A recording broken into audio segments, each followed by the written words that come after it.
जय हिंद दोस्तों, बहुत दिन के बाद बात करेंगे आज कल्याण ज्वेलर लिमिटेड के बारे में। जैसा कि आप लोगों को पता है, पीसी ज्वेलर के बारे में तो मैं लगातार बात करते रहता हूं, लेकिन आज बहुत दिन के बाद कल्याण ज्वेलर लिमिटेड में 11% की गिरावट आई है। अब आज हम लोग देखेंगे कि क्या 11% की गिरावट के बाद अभी हम लोगों को क्या करना चाहिए। 400 पे करेंट प्राइस का ट्रेड करता हुआ दिख रहा है। मार्केट भी पॉजिटिव निगेटिव के बीच में झूल ही रहा है। हालांकि एक अच्छा खासा रिकवरी आया था। 1% की गिरावट के साथ मार्केट ने रिकवरी थोड़ी सी दिखाई थी, लेकिन उसके बाद फिर से जो है थोड़ी-सी गिरावट आ रही है दूसरे हाफ में। अब देखिए, ओपन तो हुआ था ठीक, लेकिन हालाँकि ओपन भी हुआ था, गैप डाउन ओपनिंग ही थी 3-4% की। वहाँ से लगातार गिरावट इसमें आई और अभी थोड़ी-सी रिकवरी आई है और फिर से जो है मार्केट के साथ फिर से जो है गिरावट इसमें आ रही है। तो ज़्यादा गिरा है, एक टाइम पे तो 14% के आस-पास भी गिर गया था, ठीक है? समझ रहे हो आप लोग।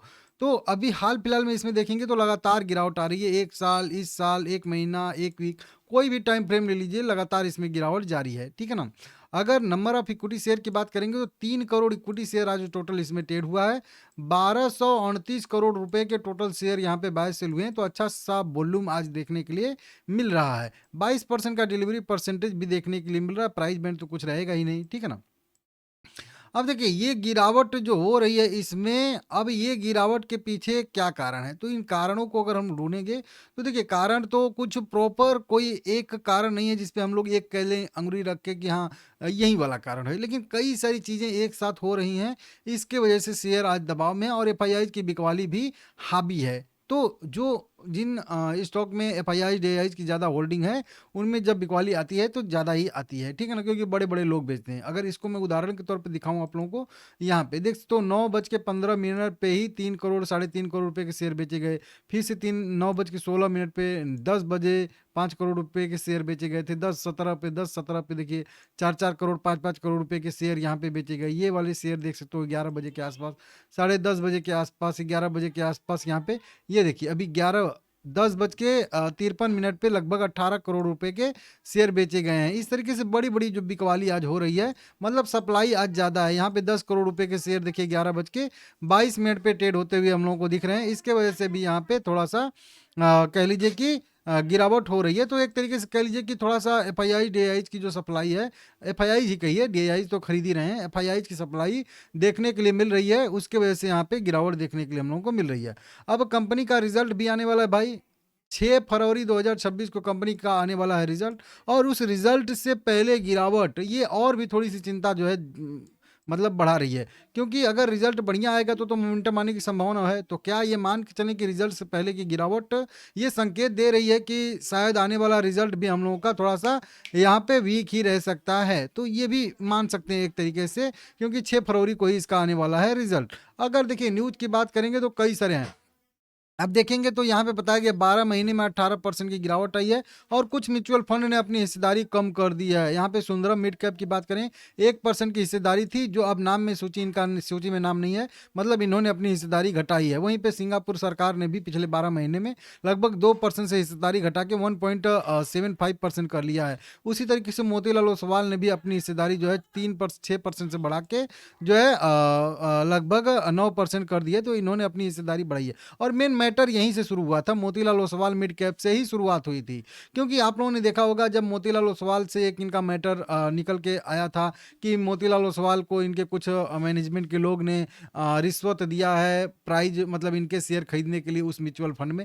वहीं से ये जो है मैटर समझ में आया है और वो अभी चार्ट दिखाऊंगा तब आपको समझ में आएगा।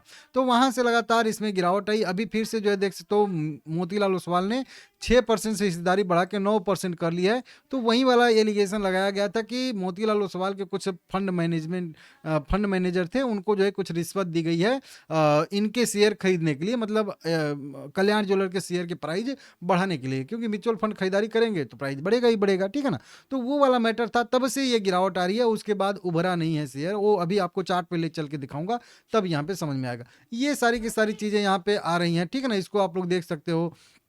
वहीं पे बात अगर करेंगे हम लोग 21 जनवरी की, तो मार्केट में भी अच्छी खासी बिकवाली यहाँ पे देखने के लिए मिल रही है और इसके वजह से भी यहाँ पे गिरावट आ रही है। तो ये कई सारी कारणों की वजह से, हाँ, गोल्ड में अच्छी खासी तेजी है। अब देखिए गोल्ड में भी तेजी है, तो इसके वजह से वॉल्यूम कम हो जाता है, मतलब मतलब वॉल्यूम कम होने का मतलब है कि देखिए, अगर मान लेते हैं कि गोल्ड पहले कितना था, अभी अब आप लोग देखे होंगे 1 साल पहले तो 55-50 हज़ार के आस-पास गोल्ड जो है वो ट्रेड कर रहा था। तो कोई भी बंदा गोल्ड का कोई भी एक ज्वेलरी हो वो आसानी से खरीद सकता था। अब 1.5 लाख के आस-पास गोल्ड जो है वो पहुँच चुका है। अब 1.5 लाख और कहाँ पे 5 50 हज़ार, तो बहुत ज़्यादा का अंतर हो गया है। तो अब किसी को अगर गोल्ड खरीदना भी है तो वो उसको टाल दे रहा है कि नहीं अभी नहीं खरीदेंगे, बाद में खरीदेंगे। जिसको बहुत ज़्यादा अर्जेंट है, बहुत ज़्यादा ज़रूरी है, वहीं लोग केवल गोल्ड खरीद रहे हैं। मतलब गोल्ड में जब प्राइस बढ़ा है तो ठीक, कंपनी के पास जो भी गोल्ड होंगे उनकी वैल्यू बढ़ी होगी, इनके एसेट की वैल्यू बढ़ी होगी। लेकिन उसका सीधा उल्टा असर ये भी तो पड़ेगा ना कि लोग खरीदेंगे नहीं ज़्यादा से ज़्यादा ना। तो वही होता है ना, सप्लाई डिमांड का रूल काम करता है कि आप एक चीज़ बेच के उसमें 10 रुपया कमा रहे हो, या 10 चीज़ बेच के जो है उसमें हर में 2 रुपया कमा रहे हो, तो 20 रुपया आपको मिल गया। तो ज़्यादा मतलब नंबर ऑफ कह लीजिए ज्वेलरी या कुछ भी कह लीजिए, बिक्री में इनके कमी आने की संभावना है, तो इसके वजह से भी यहाँ पे आ रही है। और आज भी देख सकते हो आप लोग, गोल्ड कितना ज़बरदस्त बढ़ा है। प्रमोटर ने कुछ अपने स्टॉक भी गिरवी रखे हैं, ठीक है ना। और नई नई जो फ्रेंचाइजी इन्होंने स्टोर ओपन किए हैं, और उस फ्रेंचाइजी ओपन होते ही गोल्ड का दाम बढ़ गया, वॉल्यूम में गिरावट आ जाएगी। तो जो नए फ्रेंचाइजी हैं, स्टोर इन्होंने ओपन किए हैं, अब वहाँ पे भी इनको लॉस सहना पड़ेगा। मतलब इस तरीके से समझिए, मान लेते हैं पहले 10 स्टोर से ये ऑपरेट कर रहे थे, अब मान लेते हैं कि 10 और स्टोर ओपन कर लिए, 20 हो गए। पहले 10 से तो कमाई हो ही रही थी, अब जब गोल्ड का दाम बढ़ा तो इन 10 पे जो है पहले से थे उन पे भी अब वॉल्यूम कम होगा, और जो 10 नया ओपन किए हैं अब वहाँ पे उनको लॉस होना शुरू हो जाएगा। तो इसकी वजह से भी थोड़ा सा इसमें दिक्कत देखने के लिए मिल सकता है। तो इनके राजस्व में भी कमी आएगी। तो इसके वजह से भी थोड़ा सा दबाव देखने के लिए हम लोगों को मिल सकता है। ऐसी यहाँ पे सब संभावना यहाँ बताया जा रही है। वो जो बता रहा था कि पर्ल लाल जो है ओसवाल ने, एमसी ने जो है वहीं लाइसेंस का दुरुपयोग किया था, और जो बताया गया था कि मतलब मतलब इनको जो है कुछ करके वहीं रिश्वत दी गई थी इनके शेयर को खरीदने के लिए। वो बहुत पुराना वाला मैटर है, अभी चार्ट पे समझाऊंगा।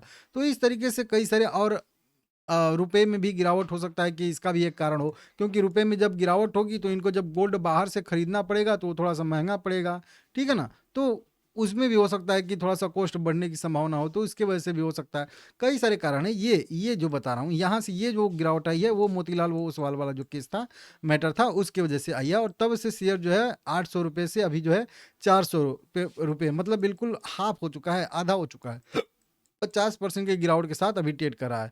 तो उस वाला जब वहाँ से मैटर आया था तब एकदम मोमेंटम में भाग रहा था, कंटिन्यू सबको पसंद आ रहा था कल्याण ज्वेलर। अब किसी को पसंद नहीं आ रहा है। तो ये भी चीज़ है कि लोग इस तरीके से मैटर से दिक्कत में आ जाते हैं, उनको लगता है कि बेफालतू हो रहा है। अब यहाँ से देखिए बढ़ते बढ़ते कहाँ पे गया था, जब वो न्यूज आई तो सीधा क्रैश किया, और तब से उसी लेवल पे यहाँ पे है, मतलब 1-1.5 साल से, समझ रहे हो। मतलब यहाँ पे जनवरी 2025 में 400 के लेवल पे था, और अभी भी देखेंगे तो 1 साल बाद भी उसी 400 के लेवल पे ही है। तो इसका भी है यहाँ पे, मतलब लोगों का फिर से विश्वास जो है वो बन नहीं पा रहा है। लोग मतलब थोड़ा-सा दिक्कत में हैं कि क्या हो जाएगा, कुछ फ्रॉड-व्रॉड ऐसे वाला केस भी आ जाए तो फिर दिक्कत हो जाएगा। तो उसके वजह से भी लोग थोड़ा-सा अवॉइड कर रहे हैं, ठीक है ना? इससे छोटू-मोटू शेयर जो है वो भाग रहे हैं ज्वेलरी सेक्टर के ही, और ये जो बढ़िया दिग्गज कंपनी है, कह लीजिए सेकंड नंबर की है, और इसमें जो है गिरावट लगातार आ रही है। इसको मैं अगर उदाहरण के तौर पे आप लोगों को दिखाऊँ तो यहाँ पे देख सकते हो आप लोग, कल्याण ज्वेलर में गिरावट आ रही है 10% की।